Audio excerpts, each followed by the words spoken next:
Hello students, today we will discuss about haloalkanes and haloarenes में जो reaction बच गई थी आगे वो पढ़ेंगे। तो haloalkanes में जो आगे रिएक्शन है वो देखते हैं। तो फर्स्ट है आपकी haloalkanes में जो रिएक्शन वो है इलिमिनेशन रिएक्शन। इलिमिनेशन रिएक्शन इसको डिहाइड्रो हेलोजिनेशन भी कहेंगे। डिहाइड्रो हेलोजिनेशन इसमें क्या होता है, देखो एल्काइल हाइड है जो CH3 CH2X क्लोरोइथेन है मान लो, तो यहाँ पर KOH एल्कोहलिक से जब हम इसको रिएक्शन कराएंगे एल्कोहलिक KOH के साथ, तो यहाँ पर क्या बनेगा आपका CH2 डबल बॉन्ड CH2 और यहाँ से आपका निकलेगा KCl प्लस H2O। तो ये जो रिएक्शन है जिसमें एल्काइल हाइड की एल्कोहलिक KOH के साथ रिएक्शन कराते हैं और एल्कीन की फॉर्मेशन होती है प्लस KCl प्लस वाटर, तो इस रिएक्शन को कहते हैं डिहाइड्रो हेलोजिनेशन, क्योंकि यहाँ से देखो हेलोजन भी निकल रहा है और हाइड्रोजन, ठीक है। इस एल्काइल हाइड में से हेलोजन भी निकल रहा है और हाइड्रोजन निकल रहा है यहाँ से बीटा पोजीशन से, ठीक है। जो हाइड्रोजन निकलता है वो कहाँ से निकलेगा, बीटा पोजीशन से। तो इसमें अल्फा और बीटा पोजीशन, ये अल्फा यदि हेलोजन के साथ डायरेक्ट अटैच है, कार्बन है जो उसके साथ डायरेक्ट अटैच है हेलोजन, तो वो अल्फा होगा और उससे जो नेक्स्ट है वो क्या होगा, बीटा। तो बीटा पोजीशन से आपका हाइड्रोजन निकलेगा और अल्फा पोजीशन से हेलोजन निकलेगा, तो इसलिए इसको क्या कहते हैं, डिहाइड्रो हेलोजिनेशन रिएक्शन, ठीक है। तो ये रिएक्शन आपकी डिहाइड्रो हेलोजिनेशन है। इसमें देखिए मैकेनिज्म जब हम देखते हैं कैसे निकलेगा, तो यहाँ पर देखिए CH3 CH2 और यहाँ पे Cl, तो ये बॉन्ड ब्रेक होगा तो यहाँ पर नेगेटिव और यहाँ पे पॉजिटिव आएगा। यहाँ से बीटा हाइड्रोजन है जो वो यहाँ माइग्रेट होगा और इसके बीच में क्या बन जाएगा, डबल बॉन्ड, और फिर यहाँ से KOH है जो आपका, तो जो यहाँ से H पॉजिटिव बनेगा ये, तो ये जो H पॉजिटिव है और यहाँ पे OH नेगेटिव है ये इससे कंबाइन होगा और यहाँ से जो Cl निकल रहा है वो K से कंबाइंड होगा। यहाँ से Cl नेगेटिव निकल रहा है, यहाँ से K पॉजिटिव, तो KCl बन गया। यहाँ से पॉजिटिव चार्ज है, ये हाइड्रोजन है, बॉन्ड है जो ये हाइड्रोजन एटम और कार्बन के बीच बॉन्ड है, ये ब्रेक होगा और यहाँ डबल बॉन्ड बन जाएगा। ये H पॉजिटिव और OH नेगेटिव कंबाइंड होके क्या बना देंगे, वाटर। तो क्या बन जाएगा, CH2 double bond CH2 plus KCl plus water. इस तरह से क्या होता है, डिहाइड्रो हेलोजिनेशन रिएक्शन होती है। अब इसमें देखिए यदि बीटा पोजीशन एक से ज्यादा हो, ठीक है, तो उसमें क्या होते हैं, दो एल्कीन बनने की प्रोबेबिलिटी होती है। जैसे मान लो यहाँ पर ये है CH3 CHCl और यहाँ पे CH3 और यहाँ पे KOH एल्कोहलिक, एक तो ये रिएक्शन है और एक यहाँ पर ये हो CHCl CH2 CH3 और एक यहाँ पे KOH एल्कोहलिक। तो अब इस केस में देखें, यहाँ तो बीटा पोजीशन 2 है, ये बीटा हो गया, ये बीटा हो गया, ये अल्फा। यहाँ पर भी क्या है, बीटा 2 है, लेकिन यहाँ की जो बीटा पोजीशन है वो क्या है, सिमेट्रिकल है, तो इस वजह से यहाँ पर जो एल्कीन बनेगा वो एक ही तरह का बनेगा। लेकिन यहाँ पे जो बीटा पोजीशन है वो दोनों डिफरेंट है, ठीक है ना। ये तो सिमेट्रिकल है बीटा CH3 का और ये CH3 का, तो यहाँ पर तो एक ही प्रोडक्ट बनेगा एल्कीन में, वो क्या बनेगा, CH2 डबल बॉन्ड CH3। भाई यहाँ से निकालो चाहे यहाँ से निकालो, प्रोडक्ट आपका यही बनना है। लेकिन इस केस में प्रोडक्ट आपके दो बन सकते हैं। यदि यहाँ से आपका हाइड्रोजन निकले तो क्या बनेगा, CH3 CH double bond CH CH3। जब यहाँ से हाइड्रोजन निकलता है तो ये प्रोडक्ट बनता है, और यदि इस तरफ से हाइड्रोजन निकले तो प्रोडक्ट क्या बनेगा, CH2 double bond CH, CH2 CH3, तब प्रोडक्ट आपका ये बनता है। तो जब बीटा हाइड्रोजन दो टाइप के होते हैं, ठीक है, तो जो एलिमिनेशन रिएक्शन होती है उसमें जो प्रोडक्ट आपका है एल्कीन बनता है, ठीक है। तो जो एल्कीन आपका मोर एल्काइलेटेड होगा वो क्या होगा, मेजर प्रोडक्ट। तो यहाँ पर देखिए एल्कीन ये है, यहाँ पर दो एल्काइल ग्रुप है, तो ये, और यहाँ पर एल्कीन ये, और एल्काइल ग्रुप देखिए कितना है, एक एल्काइल ग्रुप है। तो ये मोर एल्काइलेटेड या मोर सब्स्टिट्यूटेड है, ये क्या है, मोर सब्स्टिट्यूटेड। तो ये क्या होगा आपका, मेजर प्रोडक्ट होगा। आया समझ में। तो जब आपके पास एल्काइल हैलाइड में दो तरह के बीटा हाइड्रोजन होंगे तो जो प्रोडक्ट बनेगा आपका एल्कीन का, वो प्रोडक्ट आपका बनेगा जो आपका क्या होगा, मोर सब्स्टिट्यूटेड होगा या मोर एल्काइलेटेड होगी जो एल्कीन, वो मेजर प्रोडक्ट होगा। और जो लेस एल्काइलेटेड या लेस सब्स्टिट्यूटेड जो एल्कीन होगी वो क्या होगा, माइनर प्रोडक्ट होगा। तो ये मेजर है और ये माइनर है। इसको कहते हैं सैडजिफ रूल। क्या कहेंगे इसको, सैडजिफ रूल।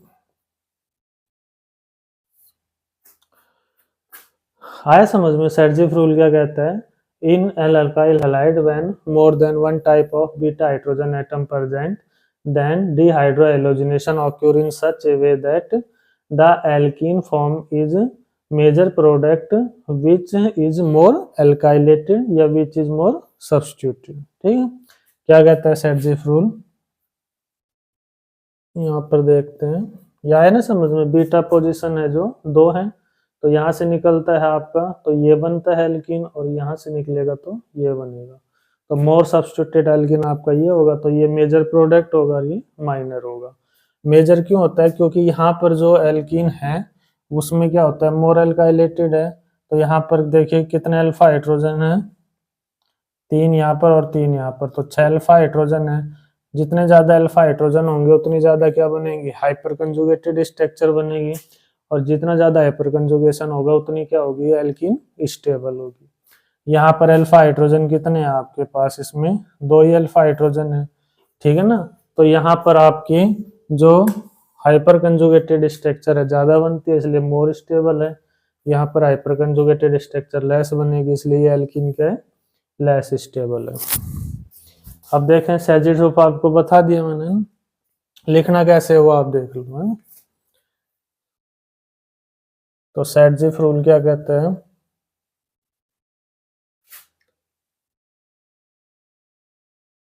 सैडजिफ रूल कहता है, it state that when more than one type of beta hydrogen atom are present in alkyl halide,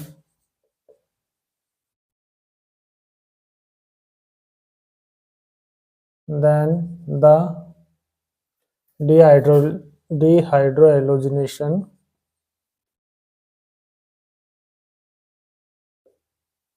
occur in such a way that the alkene which is more substituted या more alkylated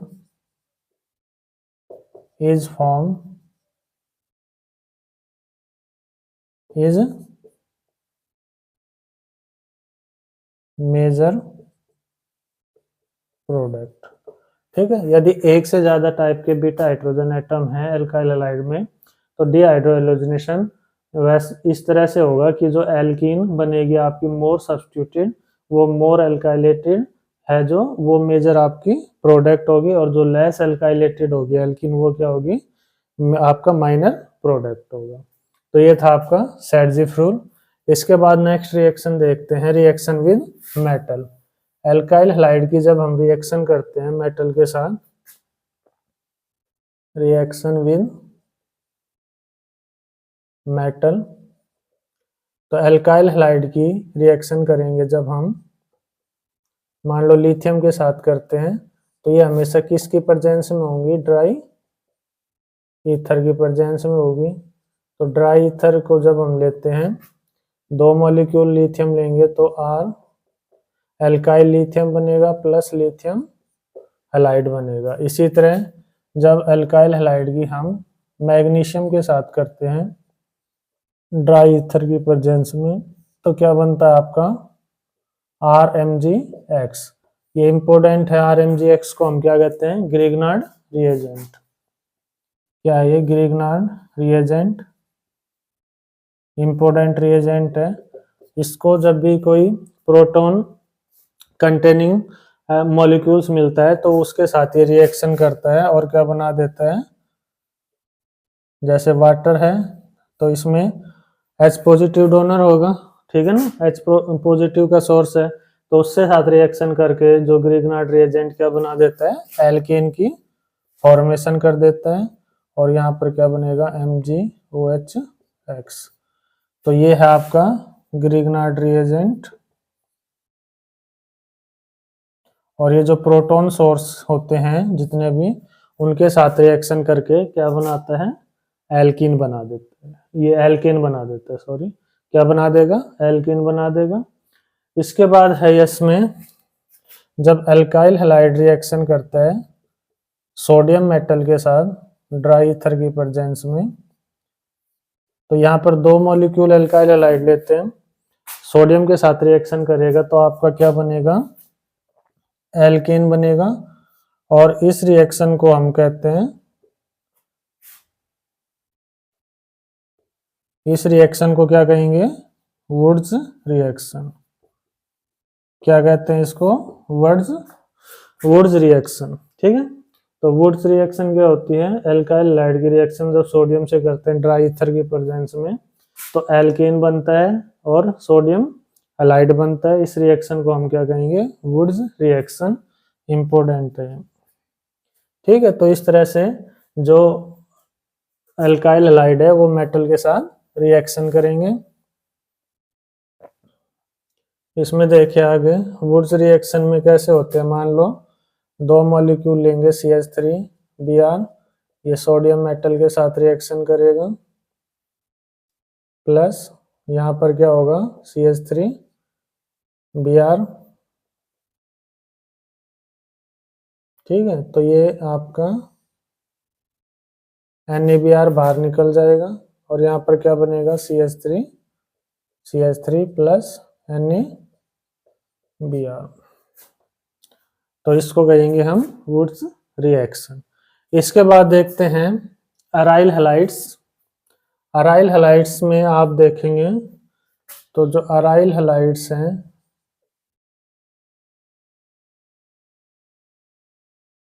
वो less reactive होते हैं toward nucleophilic substitution reaction as compare to alkyl halide.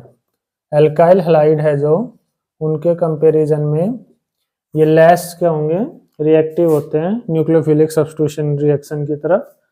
क्यों होते हैं less reactive, तो इसका जो रीजन है, पहला रीजन तो है इसमें देखिए, एल्काइल हैलाइड है जो और अराइल हैलाइड में बेसिक डिफरेंस क्या है, यहाँ पर हेलोजन जो एटम है वो किस कार्बन से अटैच है, sp2 हाइब्रिडाइज कार्बन एटम से। और एल्काइल हैलाइड में जो हेलोजन एटम है वो किस कार्बन से अटैच होता है, sp3 हाइब्रिडाइज कार्बन एटम से। अराइल हैलाइड में जो हेलोजन है वो किस कार्बन एटम से अटैच है, sp2 हाइब्रिडाइज से। और एल्काइल हैलाइड में किससे है, sp3 हाइब्रिडाइज्ड कार्बन एटम से। तो जो sp2 हाइब्रिडाइज्ड है जो, इसकी इलेक्ट्रोनेगेटिविटी क्या होगी, ज्यादा होगी as compare to sp3 hybridized carbon atom से। हमें पता है ना कि जितना ज्यादा इसमें आपका S करेक्टर बढ़ेगा उतनी ज्यादा क्या होगी, इलेक्ट्रोनेगेटिविटी होगी। तो इसमें S करेक्टर आपका क्या है, ज़्यादा है एज कम्पेयर टू sp3, तो इस वजह से इसकी इलेक्ट्रोनेगेटिविटी क्या होती है, ज़्यादा होती है।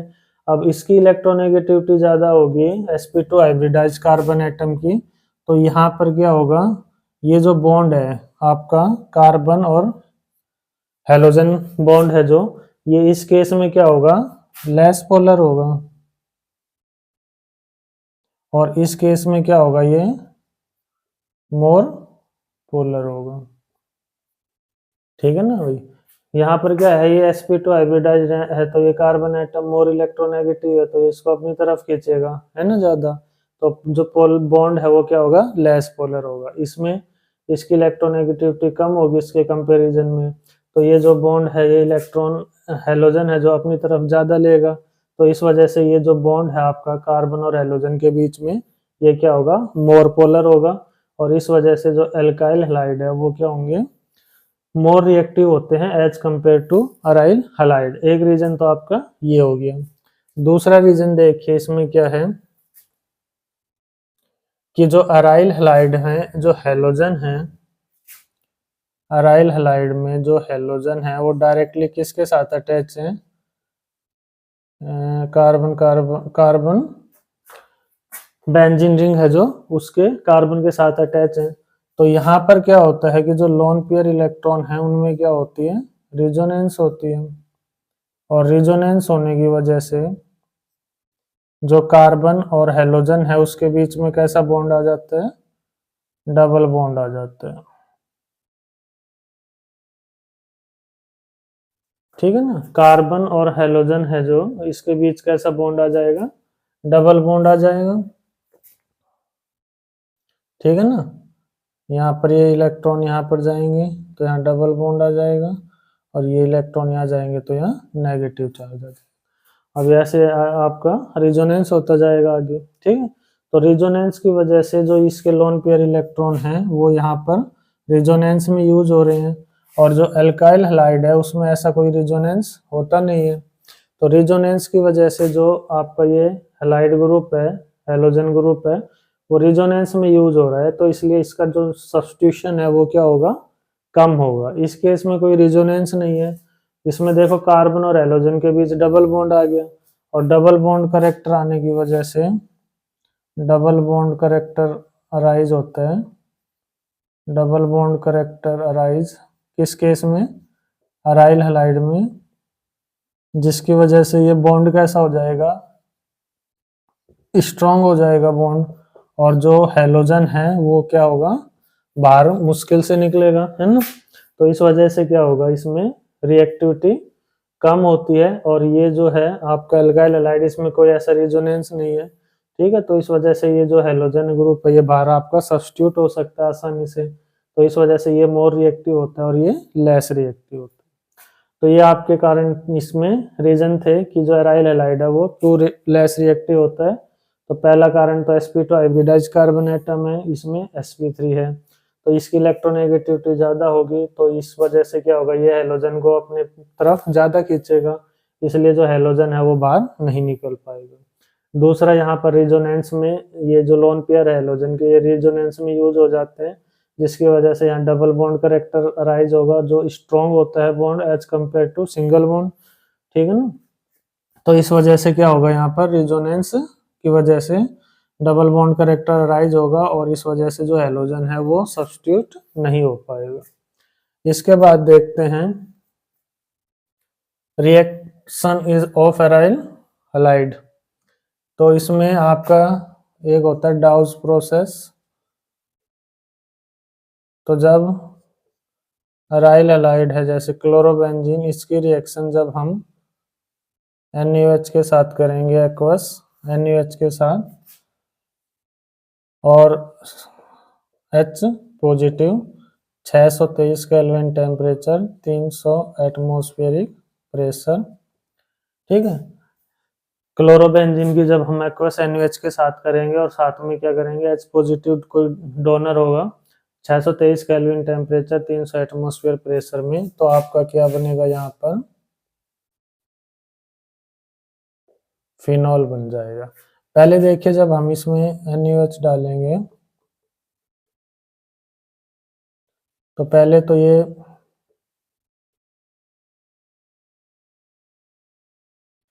किस में कन्वर्ट होगा, सोडियम फिनॉक्साइड में, यहाँ से HCl निकल जाएगा, फिर H पॉजिटिव डालेंगे तो अब ये किस में कन्वर्ट हो जाएगा, फिनॉल में। ठीक है, तो डायरेक्ट ऐसे भी लिख सकते हैं NaOH aqueous H positive 623 kelvin temperature 300 atmospheric pressure, तो क्या बनेगा, फिनॉल। इस प्रोसेस को क्या कहते हैं, डाउल प्रोसेस। इसके बाद है आपका अराइल हैलाइड्स हैं, जो अभी हमने पढ़ा था वुड्स रिएक्शन। क्या थी वुड्स रिएक्शन, एल्काइल हैलाइड है, जो एल्काइल हैलाइड की रिएक्शन किसके साथ थी, सोडियम के साथ,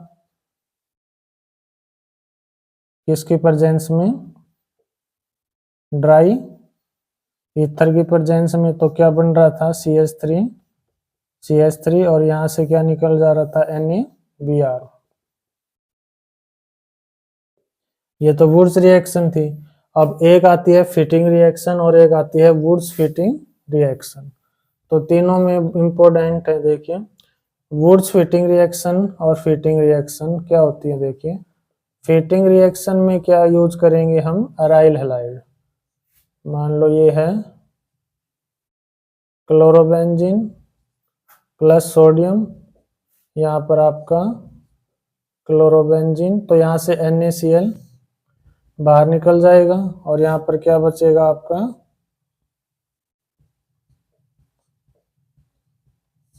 डाइफिनाइल। क्या बनेगा आपका, डाइफिनाइल।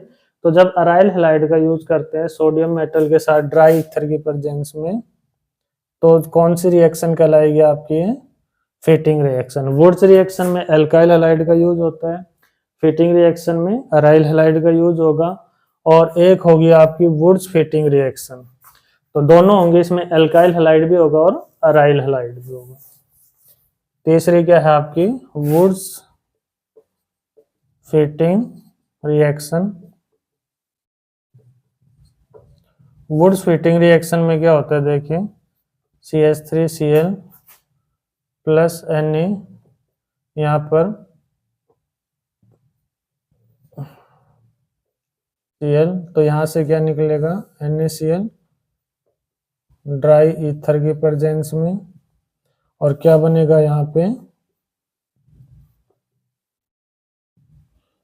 इसको क्या कहेंगे, टोलिन।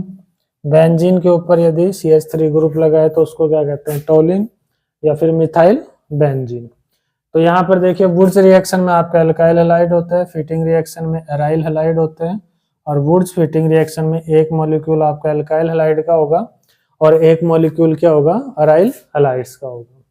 तो ये थे आपकी रिएक्शन अराइल हैलाइड्स की मेटल के साथ।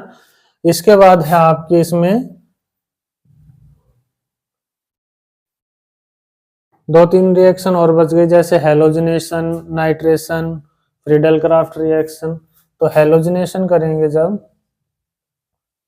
हेलोजिनेशन, तो यहाँ पर अराइल हैलाइड का जब हम हेलोजिनेशन करते हैं,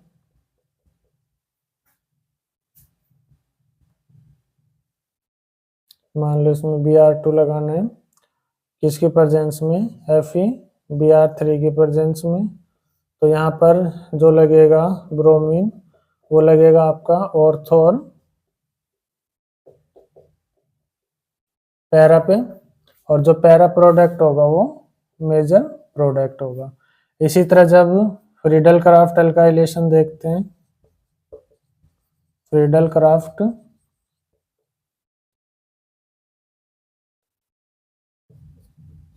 एल्काइलेशन, तो यहाँ पर क्या होगा, CH3Cl एनहाइड्रस AlCl3 के प्रेजेंस में करेंगे, तो क्या बन जाएगा, यहाँ पर CH3 ग्रुप लग जाएगा, एल्काइलेशन है ना, तो एल्काइल ग्रुप लगेगा, तो Cl यहाँ पे और एक ये CH3, और इसी तरह ऑर्थो पोजिशन पे लगा है और इसी तरह पैरा पे लग जाएगा CH3, ये क्या होगा, मेजर प्रोडक्ट। इसी तरह एल्काइलेशन के बाद अकाइलेशन कराएंगे, ठीक है, फ्रीडल क्राफ्ट अकाइलेशन, तो इसमें क्या होगा, यहाँ पर क्या लेंगे CH3CO Cl एनहाइड्रस AlCl3 के प्रेजेंस में, तो क्या बन जाएगा यहाँ पर Cl, यहाँ क्या लग जाएगा CO CH3 CO CH3, ये क्या होगा आपका मेजर प्रोडक्ट होगा। एक देखिए DDT की फॉर्मेशन है, इसमें इंपॉर्टेंट रिएक्शन है। DDT है जो वो कैसे बनता है, डाइक्लोरो डाइफिनाइल ट्राइक्लोरो इथेन। जब क्लोरल होता है जो CCl3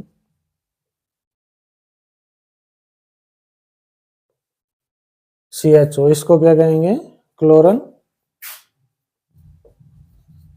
क्या नाम है इसका क्लोरल CCl3 CHO।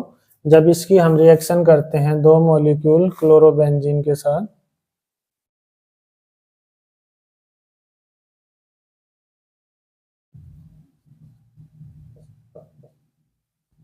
तो यहां से वाटर मॉलिक्यूल निकलेगा, इसमें कंसंट्रेटेड H2SO4 और यहाँ पर हीट करेंगे तो क्या निकलेगा, यहाँ से वाटर मॉलिक्यूल निकल रहे हैं, तो क्या बनेगा यहाँ पे CCl3 CCl3 CH, और यहाँ से क्या बनेगा आपका क्लोरोबेंजीन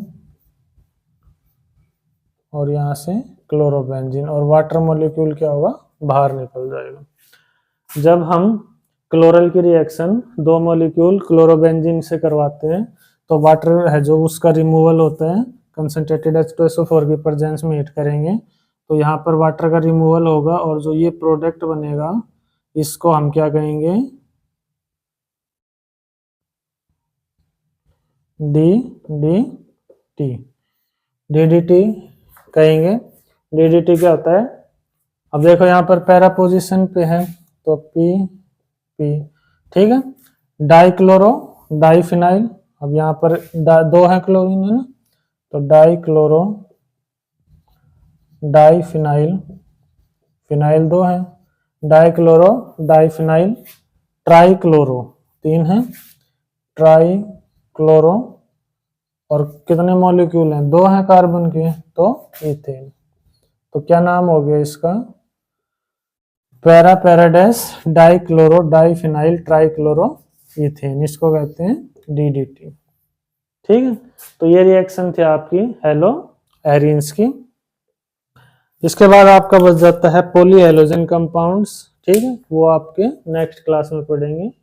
तो ये आप देख लेना, इसमें जो मेन रिएक्शन है इस चैप्टर में जो सबसे मेन है वो आपका SN1 SN2, ठीक है। इलिमिनेशन रिएक्शन में आपका सैडजिफ रूल है जो वो इम्पोर्टेंट है, Saytzeff rule,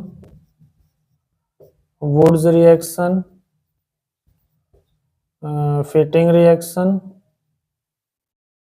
woods Fittig reaction,